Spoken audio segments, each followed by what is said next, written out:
So welcome to our meditation time together. I invite you just to physically be in a spot where you can find a little stillness. And then as the body becomes still, and maybe you close the eyes or you soften the gaze, encourage the mind to follow that example of the body. So little by little, the body becomes more still, and then the mind begins to follow. It won't completely become quiet. It won't completely stop its efficient thinking. But it will begin to find this flow that heads it towards stillness. And maybe that becomes the focus of this moment. A still body and a mind that's moving toward stillness. And if we approach our practice that way, we won't be frustrated if the mind wanders. We'll just come back to the stillness in the body and encourage the mind to follow. So let's take a slow, gentle breath in together.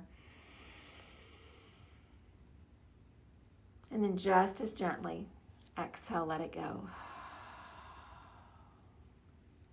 A slow breath in. A gentle breath out.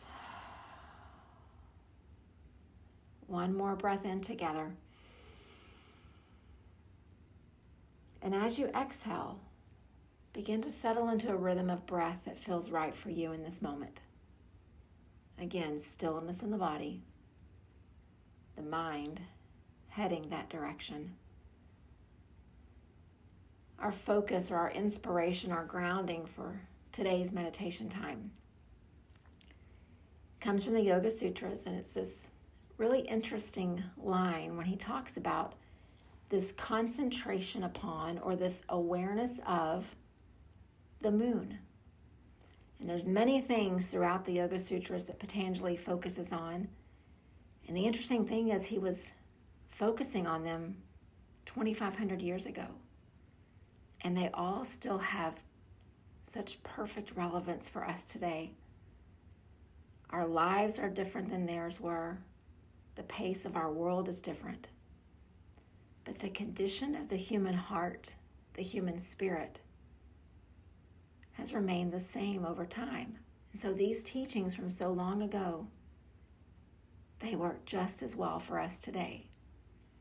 And so what he says in this sutra, this chapter 3, number 28, he says, as you can bring full awareness and full concentration on the moon, this gentle light in the night sky that runs through these phases of some parts being hidden and then some parts being revealed again. As this moon is reflecting its light off the surface of the sun, if you'll begin to concentrate there, he says, your ability to discern and feel clarity will begin to increase. He says so often we focus on the energy of the sun. We feel things in the pit of our stomach. We feel the strength, and those are good things.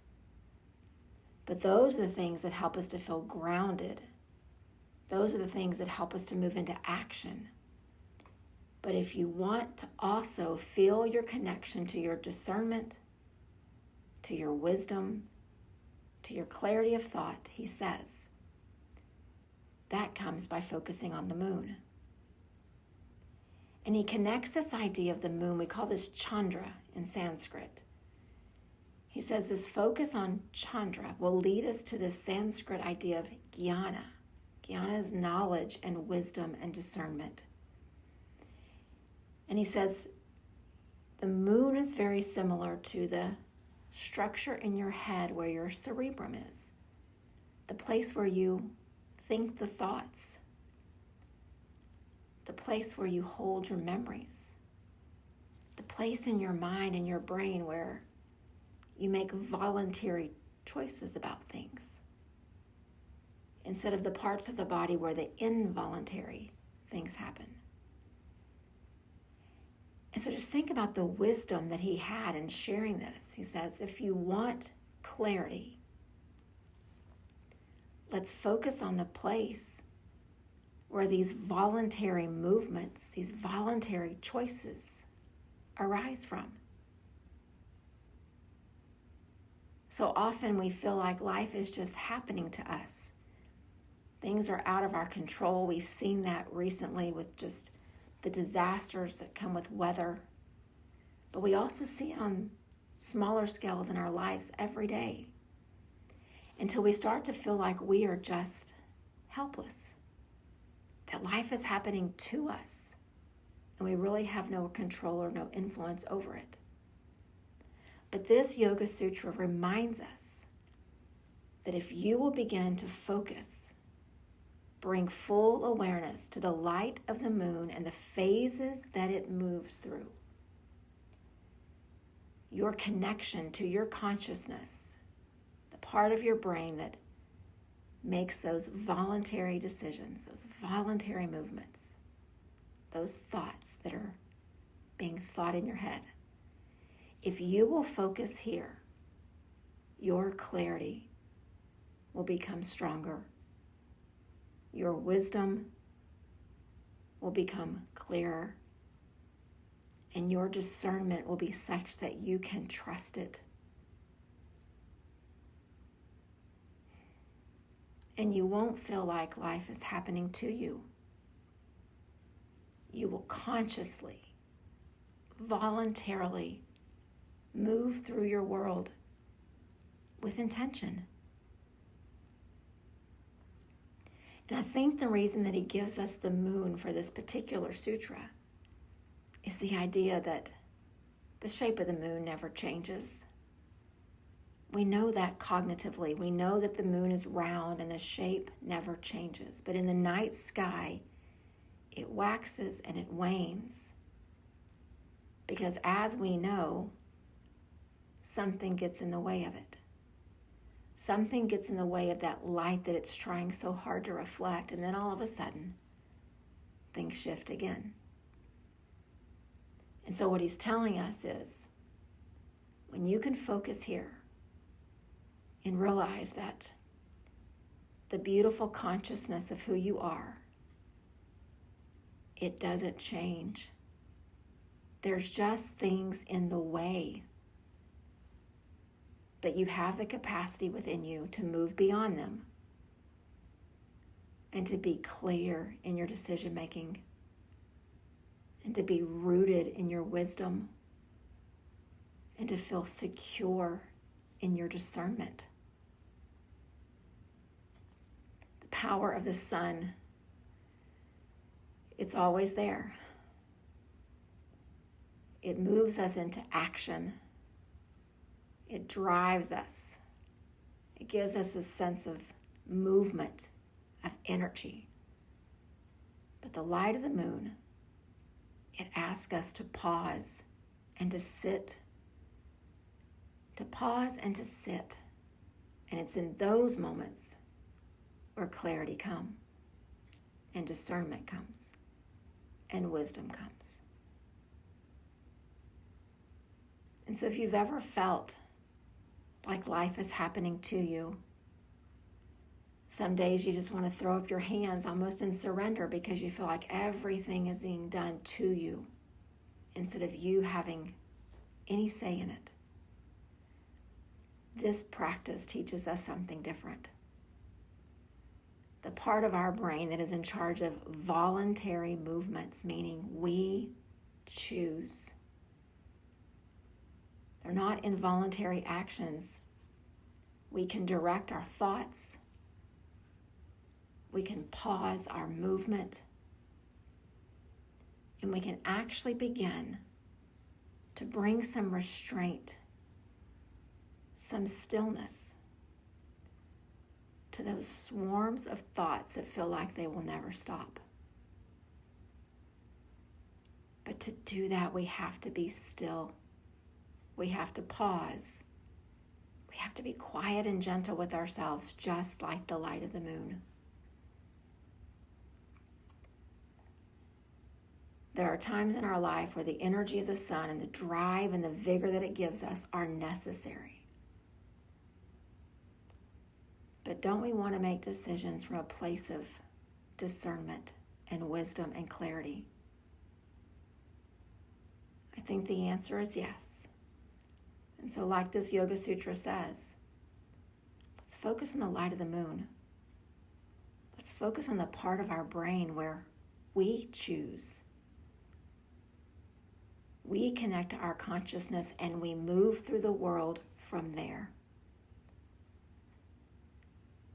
So as you're seated where you are, you're lying down, whatever it looks like for you, just picture in your mind's eye the moon.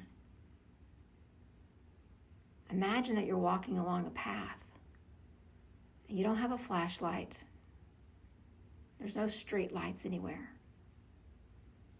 But you can find your way because that light of the moon is shining along your path. You can take steps of clarity, of sure-footedness, feeling safe and secure and stable. That's what this discernment feels like. That's what this light offers us. So as you picture the light of the moon, I would invite you just to turn your awareness inward and think, if the light of the moon can light these dark paths along the roads where there are no lights, what can it illuminate within me? What can it show me about where I've been making decisions from, about how I've moved through the world lately? And not to be disappointed in yourself, not to judge or to criticize, but just to be aware. And then choose to do it a little differently. Making decisions from the part of your brain where you get to choose. Voluntary movements, voluntary thoughts, voluntary, deeply rooted in wisdom decisions. What would that look like in our lives? So as you turn your awareness inward, and we just pause here in the quiet, see what that image of the moonlight can show you about how you've been moving through the world lately, where your decisions are coming from, how much light you're working with, and then see what you would like it to look like going forward.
And as you continue to breathe and just be in physical stillness just a bit longer, just listen to the words of this Yoga Sutra in Sanskrit.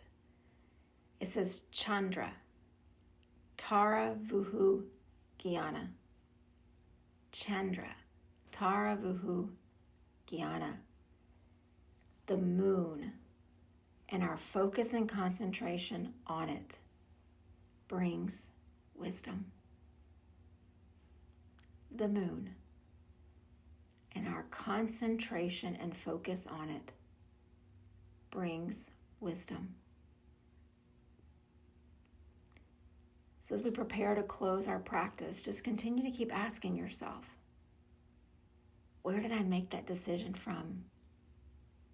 Why did I say that? Why did I react that way? And again, it's not to judge yourself. It is not to criticize, but it's just to keep reflecting. And if you begin to feel that the decisions and the movements and the thoughts are not happening from a place that you've chosen or a place that reflects this practice that's within you, then maybe you pause, you take a deep breath in, you see that moonlight, and you let it reveal to you what it needs to reveal. And then you choose differently the next time. We are not asked to walk through this life perfectly, but we are asked to walk through this life mindfully. Discernment, wisdom, clarity. They are available to us every single day. It just depends on where we want to place our focus. So as we move through our day in the coming days, maybe let's begin to choose a little bit differently. Chandra, Taravuhu, Jnana. Focus and awareness on the moon brings about wisdom. Namaste.